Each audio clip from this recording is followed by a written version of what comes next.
Online संस्कार classes में आपका स्वागत है सभी दोस्तों साथियों को।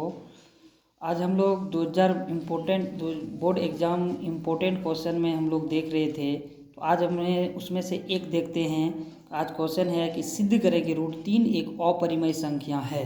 ठीक, ये क्वेश्चन है कि √3 एक अपरिमेय संख्या। इस तरह का कुछ क्वेश्चन है जिसमें से हर एक साल लगभग सब्जेक्टिव में भी पूछ दिया जाता है और ऑब्जेक्टिव में भी पूछ दिया जाता है, तो ये बहुत इंपॉर्टेंट आना ही आना है इसको। ठीक, तो चलिए इसको देखते हैं हम लोग कैसे प्रूव करते हैं।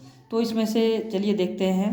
देखिए, अपरिमेय संख्या को प्रूव करने के लिए कोई वैसा भी मेथड नहीं है, डायरेक्ट अपरिमेय संख्या प्रूव कर सकते हैं। तो इसको हम लोग क्या करते हैं, पहले मान लेते हैं उल्टा, यानी जिसको हम लोग कॉन्ट्राडिक्शन मेथड बोलते हैं। यानी मान लेते हैं, माना कि √3 एक अपरिमेय संख्या है। ठीक, प्रूव कर परिमेय संख्या मान लेते हैं कि √3 एक परिमेय संख्या है। प्रूव करना हमको अपरिमेय संख्या, लेकिन हम मान रहे हैं यहाँ क्या कि ये √3 एक परिमेय संख्या है। ठीक, अगर ये परिमेय संख्या है तो हम लोगों को पता है परिमेय संख्या क्या होता है, यानी उसको P/Q के रूप में होना पड़ेगा। जो इसको हम लिखेंगे √3 इक्वल टू P/Q के रूप में। अगर P/Q के रूप में होता है तो हम लोगों को ये भी पता है जहाँ Q क्या होता है वो Q0 नहीं हो सकता। अगर Q0 होता है तो ये क्या हो जाएगा, अगर √3 0 होता है तो ये क्या हो जाएगा दोस्तों, ये अगर √3 0 होता है तो फिर ये क्या हो जाएगा, इन्फिनिटी हो जाएगा। ठीक, तो ये √3 0 नहीं हो सकता नीचे, इसलिए हम लोग यहाँ जरूर लिखेंगे इसको कि जहाँ Q बराबर 0 नहीं हो और P और Q कहाँ से आएगा तो वो पूर्णांक होगा तथा स्व अभाज्य होगा। यानी स्व अभाज्य का मतलब होता है कि जिसमें वो उसका जो गुणनखंड होगा वो 1 होगा और वो स्वयं संख्या होगा। तीसरा गुणनखंड या दूसरा कोई नहीं हो सकता है। ठीक, चलिए इतना होने के बाद आगे चलते हैं।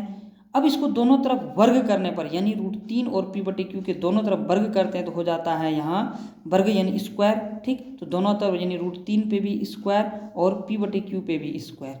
चलिए जब स्क्वायर करते हैं तो यानी इसका हो जाएगा √3 गुना √3 बराबर P²/Q²। चलिए जब स्क्वायर करते हैं तो फिर ये इसका रूट खत्म हो जाएगा तो क्या हो जाएगा, सिर्फ 3 होगा P² और नीचे Q पे स्क्वायर का क्या मतलब होता है, Q पे स्क्वायर यानी Q इंटू Q।